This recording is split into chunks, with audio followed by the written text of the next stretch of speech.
श्रीपादराजम शरणम प्रपद्ये. अध्याय 35. उग्र तारादेवीचं विवरण अर्थात वर्णन. तारादेवीच्या उपासकांच्या दुष्कर्मावर श्रीपादाची शिक्षा आणि कटाक्ष. शरभेश्वर शास्त्रींची परवानगी घेऊन आम्ही पुढच्या प्रवासास सुरुवात केली. श्रीपाद श्रीवल्लभांचं नामस्मरण करतच आम्ही मार्ग आक्रमित होतो. थोड्या दूरवर गेल्यानंतर आम्हाला एक आश्रम दिसला. त्या आश्रमात एक सिद्ध महर्षी राहत होते. ते महर्षी पूर्णतः वैराग्यवंत असून त्यांनी कौपीन धारण केलं होतं. 2 शिष्य आश्रम द्वारात उभे होते. आम्हाला पाहताच त्यांनी आपण शंकर भट्ट आणि धर्मगुप्तच आहात ना असा प्रश्न केला. हो, आम्हीच आहोत असं आम्ही सांगितलं. त्यांनी आम्हाला आत नेलं. तिथं तारादेवीची मूर्ती होती. ते सिद्ध महर्षी तारादेवीचे उपासक होते हे समजलं. मध्यान्ह समय झाला होता. पूजा झाल्यानंतर भजनास प्रारंभ झाला आणि भजन संपल्यानंतर आम्हाला भोजन देण्यात आलं. सिद्ध म्हणाले, तुम्ही येणार असल्याची पूर्व सूचना आम्हाला श्रीपादांनी अगोदरच दिली होती. श्री प्रभूंच्या आदेशानंच आपलं आदरातिथ्य करण्यात आलं. मी तारादेवीचा उपासक आहे. भक्तांना ही माता सदैव मोक्ष प्राप्ती देऊन त्यांना तारते. म्हणूनच या मातेला तारादेवी हे नाव पडलं आणि व्यवहारात पण आलं. हिच्या कृपेनं अकस्मात वाक्शक्ती प्रसाद रूपानं मिळते. त्यामुळे हिचं नील सरस्वती असं नाव पडलं. ही माता भयंकर अशा विपत्तीतून भक्तांची रक्षा करते. पूर्वकाली हयग्रीव या नावाचे 3 जण होते. पहिला विष्णुमूर्तीचा अवतार हयग्रीव, दुसरे हयग्रीव महर्षी आणि तिसरा हयग्रीव राक्षस. तारादेवीने हयग्रीव राक्षसाचा वध केल्यामुळे ती नील विग्रह रूपिणी या नावानं प्रसिद्ध झाली. या देवीच्या कृपेनं अतिसामान्य मानव सुद्धा बृहस्पती सारखा विद्वान होतो. भारतवर्षात तारादेवीची उपासना वशिष्ठ महर्षींनी सर्वात प्रथम केली. त्या कारणानं या मातेला वशिष्ठ आराधिता असं नाव पडलं. मी तारादेवीचा उपासक आहे, परंतु मला तारा मातेच्या दर्शनाचा लाभ कधीही झाला नाही. मी मिथिला देशातील महिषी या ग्रामातील उग्र तारा सिद्धपीठाचं दर्शन घेतलं. या स्थानात तारा, एकजरा आणि नील सरस्वती अशा त्रिमूर्ती एकाच ठिकाणी आहेत. मध्यभागी उंच मूर्ती आणि आजूबाजूला त्यापेक्षा थोड्या लहान आकाराच्या मूर्ती आहेत. तिथंच वशिष्ठ महर्षींनी तारोपासना करून सिद्धी प्राप्त केल्या होत्या असं त्या गावातील वयोवृद्ध लोकांनी सांगितलं. मी उग्र तारा देवीचे दर्शन घेऊन बाहेर पडताच एका सुंदर आणि आकर्षक बालिकेचं रूप समोर पाहिलं. त्या बालिकेच्या पैंजणांचा आवाज कर्णमधुर होता. ती बालिका छमछम करत चालत असता तिच्या पैंजणांचा आवाज माझ्या हृदयात प्रतिध्वनित होत होता. त्या बालिकेनं मला प्रश्न विचारला, बाबा कुठं कुठं फिरशील? माझ्या दर्शनासाठीच या संपूर्ण लोकाची फेरी चालवलीयस, हे खरं आहे ना? असं ऐकून मी आश्चर्यचकित झालो. मला क्षणभर हीच तारादेवी का असं वाटलं, परंतु दुसऱ्याच क्षणी ती कोणी वेगळी मुलगी असं बोलत आहे असं वाटलं. तारादेवी शिवाच्या प्रत्यदीढ मुद्रेनं बसलेली कपाल असते. ती नीलवर्णी त्रिनेत्री असून तिच्या हातात कात्री, कपाल, कमळ आणि खड्ग असतं. तिनं व्याघ्रचर्म धारण केलेलं असतं आणि मुंडमळा गळ्यात धारण करणारी ती देवी भोग मोक्ष प्रदान करणारी आहे. त्या मंगलमयी देवीचं खरं रूप असं आहे. मी आता पाहिलेलं 12-13 वर्षाच्या सुंदर बालिकेचं मुग्ध मोहक रूप आहे. यामुळे मी आश्चर्यजनक स्थितीतच होतो. काही बोलू शकलो नाही. तेवढ्यात त्या बालिकेचं शरीर तेजोभरीत, अत्यंत तेजस्वी होत एकदम तिनं मुलाचा आकार घेतला. त्या बालकाचे नेत्र योग्यांच्या नेत्रासारखे अत्यंत दयार्द्र आणि शांत होते. अत्यंत दयार्द्र आणि शांत होते. त्याचा रंग सुवर्ण कांती समान होता. ते स्वरूप अत्यंत दिव्य आणि तेजोमय होतं.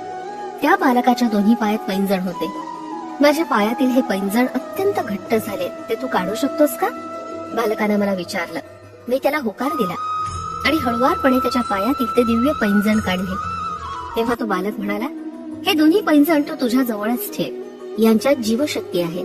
तू कुठं जावं, काय खावं, कोणाशी बोलावं या सर्व गोष्टींचा निर्णय हे पैंजणच घेतील. असं सांगून तो बालक अंतर्धान पावला. मी कालीघाट मध्ये काली मातेचं दर्शन करून दक्षिणेस गेलो. पुरी या महाक्षेत्राचं दर्शन घेतलं. दक्षिणेतील सिंहाचल क्षेत्राचं दर्शन घेतलं. माझ्या पूर्व सुकृतानंच पादगया क्षेत्र असलेल्या श्री पीठिकापुरात पोहोचलो. तिथं श्री कुक्कुटेश्वर स्वामींचं दर्शन घेतलं. स्वयंभू दत्तात्रयांचं दर्शन घेतलं. स्वयंभू दत्तमूर्ती जवळ एक सापाचं वारुळ होतं. त्या वेळात एक देवता सर्प होता. मी दत्ताचं दर्शन घेतल्यावर त्या सर्पानं सुद्धा मला दर्शन दिलं. त्या सर्पाच्या दर्शनानंच माझ्यातली कुंडलिनी जागृत झाली. माझं शरीर माझ्या स्वाधीन नव्हतं. मी वेड्यासारखा इकडे तिकडे फिरत तारा मातेचा मोठ्या आवाजात नामघोष करत होतो. मी योगायोगानंच नरसिंह शर्मा या नावाच्या क्षत्रिय जमीनदाराच्या घरासमोर आलो. महिषी या ग्रामात पाहिलेलं बालिकेचं रूप पुन्हा माझ्या डोळ्यासमोर दिसलं. परंतु ती बालिका थोड्याच वेळात बालकाच्या रूपात रूपांतरित झाली. मला दर्शन दिलेला तोच तेजोमय दिव्य बालक माझ्या डोळ्यासमोरच होता. श्रीवर्मांच्या घरी एक निराळाच टांगा होता. त्या दिव्य बालकाला त्या टांग्यात बसून आपल्या मातेच्या घरी जायचं होतं. श्रीवर्मांनी एका सेवकाची व्यवस्था केली. तो तिथं हजर झाला. त्या बालकानं त्या सेवकाला सुद्धा टांग्यात बसवलं आणि मला टांगा ओढण्यास सांगितलं. मी नाही ओढत म्हणालो. तू जर नाही ओढलंस तर तुझं कातडं काढून त्याचं पादत्राण करून घालीन. मी तर सांभारच आहे. कातडं काढून चप्पल शिवणं ही माझी कुलवृत्तीच आहे. तुझ्यासारख्या जनावराचं कातडं म्हशीच्या किंवा गायीच्या कातड्यापेक्षा श्रेष्ठ असतं, असं तो बालक म्हणाला. मी इच्छा नसताना गाडी ओढण्याचं स्वीकारलं. त्या बालकाच्या हातात एक छडी होती. त्या गाडीला ओढण्यासाठी मला फार श्रम पडत होते. तो दिव्य बालक त्याच्या हातातील छडीनं मला सारखं मारत होता. त्या दोघांचं वजन 20 माणसांच्या बरोबरचं होतं. मोठ्या कष्टानं मी ती गाडी ओढत असता दुःखावर मीठ चोळल्याप्रमाणे तो बालक छडीनं जोर जोरात मारत होता. माझ्या पाठीतून रक्तधारा वाहू लागल्या आणि दुःखाचा भार वाहताच मी ती गाडी त्या बालकाच्या मातागृहापर्यंत आणून कशी बशी पोचवली. त्या बालकाबरोबर आलेल्या सेवकाला माझी परिस्थिती सहन झाली नाही. परंतु तो बालक त्याच्या विनोदार्थ फार क्रूरतेने वागत होता. या दुरात्म्यावर दयामाया दाखवलीस तर तू पण शिक्षेस पात्र होशील, असं त्या बालकानं सेवकाला बजावून सांगितलं. मला कमरेच्या वर काही वस्त्र नव्हतं. रक्ताच्या धारा सारख्या वाहत होत्या. त्या बालकानं घरात जाऊन तिखट आणलं आणि माझ्या अंगास लावलं. माझ्या कमरेला मात्र महिषी ग्रामात मिळालेले पैंजण होते. तेवढ्यात त्या दिव्य बालकाची पुण्यमूर्ती आजी राजमांबा बाहेर आली. तिचं दुसरं नाव पुण्यरूपिणी असं होतं. तिचं दर्शन झाल्याबरोबर माझ्या शरीरातील आग शांत झाली. तिचे यजमान बापनाचार्युलू या नावाचे सुप्रसिद्ध सत्य ऋषीश्वर होते. ते म्हणाले, बाबा तू कोणत्या गावचा आहेस, कुठून आलायस? थोडा वेळ विश्रांती घेऊन भोजन करून जावं. त्याने हिंदुस्थानी भाषेचा वापर केला. त्या सेवकानं श्रीपादांनी दिलेल्या कठीण वागणुकीचं वर्णन त्यांच्या आजी आणि आजोबांजवळ केलं. तेव्हा श्रीपाद म्हणाले, आजी हा सेवक चक्क खोटं बोलतोय. ह्या माणसाच्या अंगातून रक्त आलंच नाही, त्या घामाच्या धारा होत्या. मी त्याला तिखट लावलंच नाही, ती चंदनाची उटी होती. हवं असेल तर त्या सेवकाला पाहावास सांग. त्या सेवकाला पाहिलं. श्रीपादांनी सांगितलेलं संतोतंत खरं झालं. तेवढ्यात बापनाचार्युलू म्हणाले, श्रीपादा तू सत्यवती आहेस.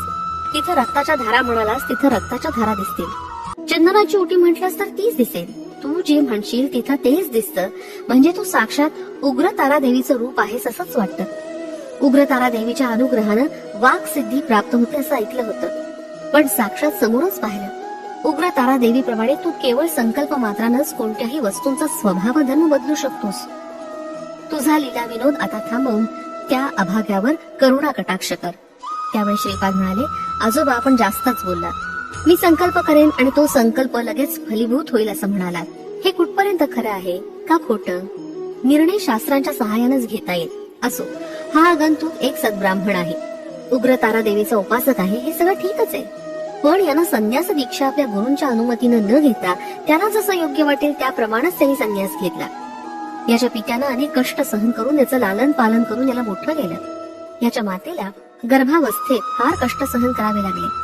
हा जन्मला तेव्हा त्याच्या मातेच्या अंगातून बरंच रक्त गेलं. रक्ताळलेल्या घावावर मिरचीची पूड लावल्यास ते दुःख कसं असतं तसं दुःख त्या मातेनं तेव्हा सहन केलं. ते दोघंही आता या जगात नाही आणि पूर्व सुकृतानं त्यांचा जन्म पेठिकापुरात झाला आहे. काशीत वास केल्याचं फळ. नरसिंह वर्मांच्या घरात असलेला सेवक दुसरा कोणी नसून या आगंतुकाचा पूर्वजन्मीचा पिताच आहे. त्याची पत्नी याची पूर्वजन्मीची माता आहे. मृत्यू पावलेल्या मोठ्या लोकांना पिंड प्रदान योग्य विधीनं न करणं हे एक पापच आहे. ह्या आगंतुकानं संन्यास घेतला असल्यानं मात्या पित्यांचं पिंड प्रदान केलं नाही. याचे पापकर्म आणि याचे पुण्यकर्मानंच याला इथं म्हणजे पादगया क्षेत्री श्री पेठिकापुरात ओढून आणलं. यानं थोड्या दुःखानंच याच्या पापकर्माचं फळ अनुभवलं. याच्या संपूर्ण दुर्योगांचा परिहार झाला. शिशु 9 महिने मातेच्या गर्भात असतो, तसाच काशी क्षेत्रात 9 महिने 9 दिवस आणि 9 घटिका राहिल्यास तो मनुष्य पितृपाशातून मुक्त होतो. श्री पेठिकापुरम हे काशी क्षेत्रासमान आहे. ह्या आगंतुकानं त्याच्या पूर्वजन्मीच्या मात्या पित्यांची सेवा केल्यास हा पितृदेवतांच्या शापातून मुक्त होईल. एवढं बोलून श्रीपाद प्रभू मौन झाले. मी प्रभूंच्या आदेशानुसार माझ्या गतजन्मीच्या माता पित्यांची सेवा केली. त्यांचा आशीर्वाद मिळाला. त्यांच्याकडून मिळालेले पैंजण देवघरात सुरक्षित ठेवले. मला उग्रतारा देवीच्या अनुग्रहानं सिद्धी प्राप्त झाली. माझ्या तंत्रशक्तीच्या बळावर मी लोकांचं दुःख आजाराचा परिहार करू लागलो. आपण इकडे येण्यापूर्वी श्रीपाद श्रीवल्लभांनी मला दृष्टांत दिला. ते म्हणाले, शंकर भट्ट आणि धर्मगुप्त असे 2 यात्री या मार्गाने इथे येतील. त्यांचं योग्य आदरातिथ्य करून त्यांची इथे राहण्याची सोय सुद्धा करावी. तसेच माझे पैंज त्यांना बक्षीस म्हणून द्यावे. श्रीपाद श्रीवल्लभांचा जय जयकार असो. फलश्रुती वाक्सिद्धीसाठी.